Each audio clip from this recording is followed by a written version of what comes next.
Hello friends, welcome to Gyan for Media and I'm Dr. Kritika.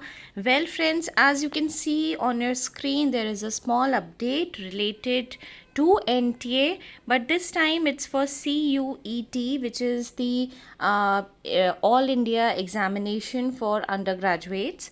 तो इस notification में एक बड़ी इम्पॉर्टेंट सी इन्फॉर्मेशन दी गई है जो मैंने सोचा आप लोगों के साथ जल्दी से शेयर कर देना चाहिए। और ये इन्फॉर्मेशन ये है that NTA is going to reconduct the CUET exam.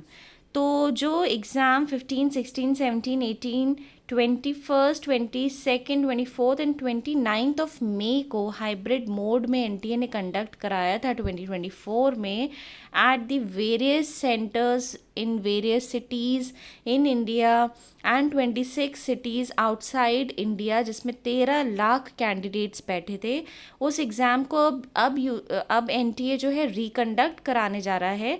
तो वो सभी स्टूडेंट्स जो कि UGC undergraduate CUET exam देना चाहते हैं 12th के बाद, they are looking for some government university to take admission in, यानी कि सरकारी विश्वविद्यालयों में अगर आप पढ़ना चाहते हैं तो आपको ये CUET का एग्ज़ाम देना पड़ेगा। और ये एक बार फिर से एनटीए कराने जा रहा है, लेकिन इसमें एक छोटा सा ट्विस्ट है कि ये एग्ज़ाम जो है वो सारे स्टूडेंट्स के लिए नहीं हो रहा है, यानी कि 13 लाख कैंडिडेट्स जो इस एग्ज़ाम में बैठे थे उनके लिए, पूरे स्टूडेंट्स के लिए रिकंडक्ट नहीं किया जा रहा है, बल्कि सिर्फ 1000 स्टूडेंट्स के लिए रिकंडक्ट किया जा रहा है जिन्होंने कि आंसर की पर कुछ प्रश्न उठाए थे। यानी कि जब आंसर कीज़ ओपन हुई थी और उसमें आप रेज कर सकते हैं whether you are satisfied with the answers or not based on the feedback of the subject experts, the final answer keys were prepared and they were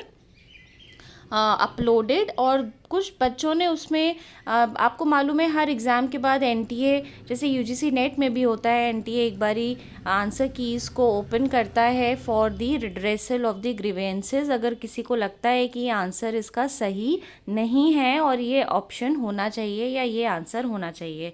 तो जिन बच्चों ने इस तरह का प्रश्न उठाया था 7 जुलाई से 9 जुलाई के बीच में ये विंडो ओपन थी, तो उन कैंडिडेट्स को फिर से मौका दिया जा रहा है, क्योंकि वो सही पाया गया है कि कुछ आंसर कीज़ में कुछ गड़बड़ियाँ थी। तो सिर्फ 1000 स्टूडेंट्स के लिए, as you can see on your screen, only for 1000 students NTA is going to reconduct the examination. और बाकी इन्होंने लिखा है कि इस तरह के जो information to all such affected candidates has been sent on the email mentioning their subject codes।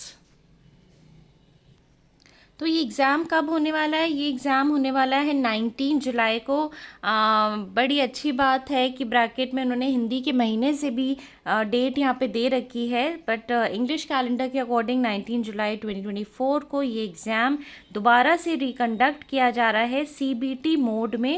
As you can see it's written based on these grievances, a re-examination will be conducted for those affected candidates on 19th of July Friday in the computer based CBT mode. तो ये सिर्फ उन्हीं candidates के लिए 1000, ऐसा कोई strict number यहाँ पे नहीं दिया गया है, लेकिन कई सारे न्यूज़पेपर्स में, कई सारे पोर्टल्स में ये आंकड़ा दिया गया है। तो ये कहना तो एग्जैक्टली मुश्किल है कि what is the number of students who will be appearing for the examination, लेकिन लगभग जो है वही स्टूडेंट्स एग्ज़ाम देंगे जिनके पास इस तरह की कोई ईमेल आई है या जिन्होंने क्वेश्चन रेज़ किया था और सारी डिटेल्स उनके रजिस्टर्ड ईमेल आईडी पर पहुंच चुकी हैं।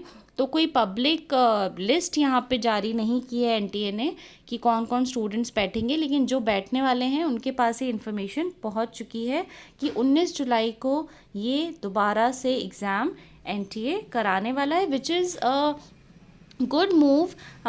पीछे जो एग्ज़ाम्स में बहुत सारी हेरा फेरी हुई, बहुत सारे बच्चों को परेशानी उठानी पड़ी, तो उस हिसाब से it's a good move by NTA that they are reconducting this examination. तो अगर आपने भी ऐसा कोई ग्रीवेंस रेज किया था अगेंस्ट द आंसर शीट, तो आप प्लीज़ अपना ईमेल आईडी चेक करिए and if you know somebody who has raised questions on the answer की फॉर द CUET एग्ज़ाम, तो वो भी एक बार just inform them to watch the video, or maybe just inform them to visit the NTA's site. So that's all for today from our side. Keep tuned in to Gyan for Media.